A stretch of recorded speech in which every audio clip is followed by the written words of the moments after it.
What about shielding?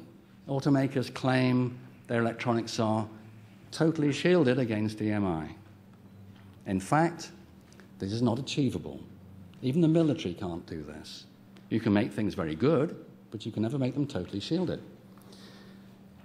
In the auto industry, they never use shielded wires, except for the wire from the radio antenna to the radio. So they use unshielded wires to carry all the electronic signals. Some manufacturers, I've seen some examples from Toyota, use unshielded plastic connectors for their engine control modules. So the engine control module may be made of metal, but in the end is a big hole where the plastic connector goes. So that's not shielded. Toyota gas pedals and throttle sensors, we have some gas pedals here we can show you, use only partially shielded plastic housings. The analogy here is with a leaky umbrella.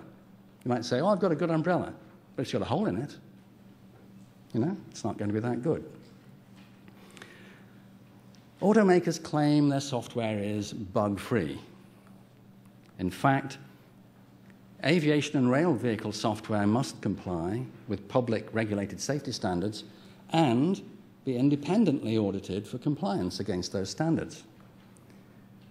Now, automobiles have at least as much software as aircraft and rail vehicles and actually expose many more people to risks of injury and death, and yet the automaker's software is uncontrolled. They can do what they like.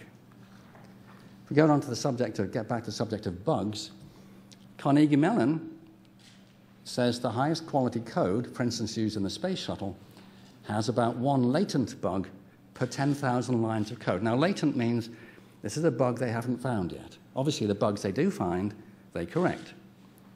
So they reckon that, if you think of all the years the space shuttle code has been developed, there's still one bug in there per 10,000 lines of code.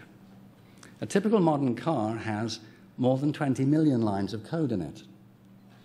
And of course, I think we can fairly say that it's of lower quality code than they use in the space shuttle. So we should expect at least 2,000 undiscovered latent bugs in every vehicle, every model of vehicle. 2,000, at least. And it's a fact that many of the auto recalls today are associated with software reprogramming. The only reason to do software reprogramming is to correct a bug. Well, you might do it to upgrade as well, but mostly they're bugs. What about fault codes and black box recorders? The automakers claim these prove their electronics are working correctly throughout a sudden acceleration. In fact, the fault codes and black box recorders in cars rely on the very electronics that they're supposed to be monitoring. So you can't rely on them. If electronics malfunctions in a certain way, you can't rely on the fault codes or the data being recorded correctly. In other industries, like aviation, the black box recorders are totally independent systems, but not in motor cars. A no-fault record after a sudden acceleration could also be caused by the fault not being detected in the first place because of an inadequate software system specification. What people do is they sit down and they figure out what are all the ways things can go wrong, and now let's try and trap that data and record it in the data recorder. But if they miss one or two, if there's something they didn't think about, the black box recorder won't pick it up, and the fault code won't pick it up, of course. Intermittent faults are faults that come and go apparently at random, like bad connections, just bad contacts. Now, automakers don't mention these at all. I think they're hoping we don't go there. In fact, intermittent faults have plagued electrics and electronics for as long as they've been used in cars. I think we've all had the experience, if we've been driving for a few years, of that little fault, that niggling fault, that whenever you took to the dealer, it wasn't there, but it would come and go and all the rest of it. These are the most difficult faults to find, and we've always had them, ever since they put electrical things in cars. It's still a problem. And they can easily be a cause of sudden acceleration, which is undetectable afterwards, particularly if the investigator has a mechanical mindset. With modern electronics, some of these intermittent faults can be microscopic, and you have to investigate them on that basis. Example of microscopic is a new cause of intermittence now, which we never had before, is long, thin tin whiskers. They're called tin whiskers. They're like little hairs made of tin. And they grow in printed circuit boards when lead-free soldering is used. Now, they've taken lead out of solder recently to try and protect people's health, but the lead was in there originally to stop these tin whiskers growing. Many automakers now use lead-free soldering. Unfortunately, as I said before, long, thin tin whiskers may grow on printed circuit boards. These can cause intermittent short circuits. And they're very thin.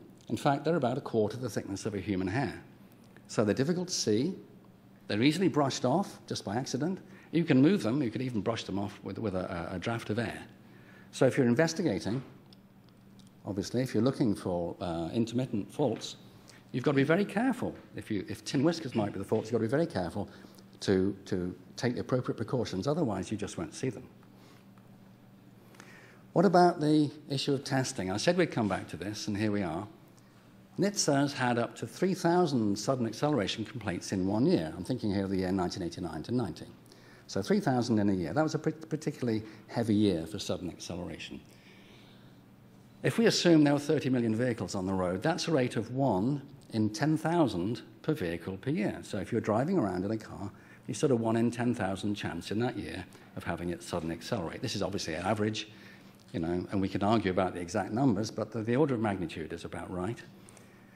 If we assume an average driver goes an hour a day, 6 days a week, that gives us 1 sudden acceleration incident per 3,120,000 hours of driving. Sounds pretty good. But remember, with 30 million vehicles on the road, that caused 3,000 sudden acceleration complaints. So what seems good for an individual, or at least acceptable for an individual, on the scale of the nation, is a huge problem. Now, to test. To detect 1 sudden acceleration in just 1 model of vehicle would require testing 36 vehicles 24/7 for 10 years. Just 1. Or you might take a single vehicle, and to get 1 sudden acceleration on average, you'd have to drive it for about 200 million miles. I think the tires would have worn out by then. So you see the problem. This is why you can't test. Now, if we take the example of EMI, if you wanted to say, will radiated fields, radio waves, interfere and cause a sudden acceleration, you have to do that test for equivalent to 200 million miles. And then you say, what about some other cause of EMI? You have to do that test for 200 million miles as well. So it's not just 36 vehicles 24/7 for 10 years. It's 36 vehicles 24/7 for 10 years for every one of the individual tests that you're trying to do, which there may be 50 or 60 or more.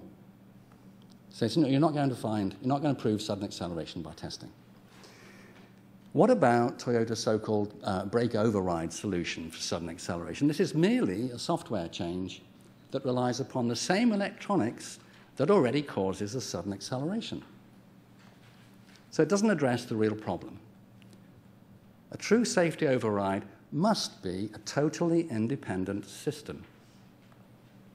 For instance, we're all familiar with elevators. In every elevator you've ever traveled in is a big red button. If the elevator starts doing weird things, you hit that button, and it comes to an emergency halt. That button is independently wired from all the other elevator controls by law. But that's not done in the automotive industry. How do we make electronics safe enough then? Well, there are, in fact, well-established design techniques, notice that, used to achieve safety in other industries. It's not testing techniques, it's the design. Automakers could use these at a reasonable cost. Congress should mandate that NHTSA require automakers to comply with standards for the safe design of the drivetrain electronic systems. They can do this, and we suggest they do this in consultation with the Institution of Electrical and Electronic Engineers based in New York. This is the largest professional institution for advanced technology in the world, based right here in the States. I'm proud to say I'm a member of that institution. And there's many other institutions that would be pleased to join in. And they should be following the best practices which are, remember, already used and have been for years in aviation and other transport industries. To conclude, automakers claim absence of a detectable fault proves absence of design defect. This is not true.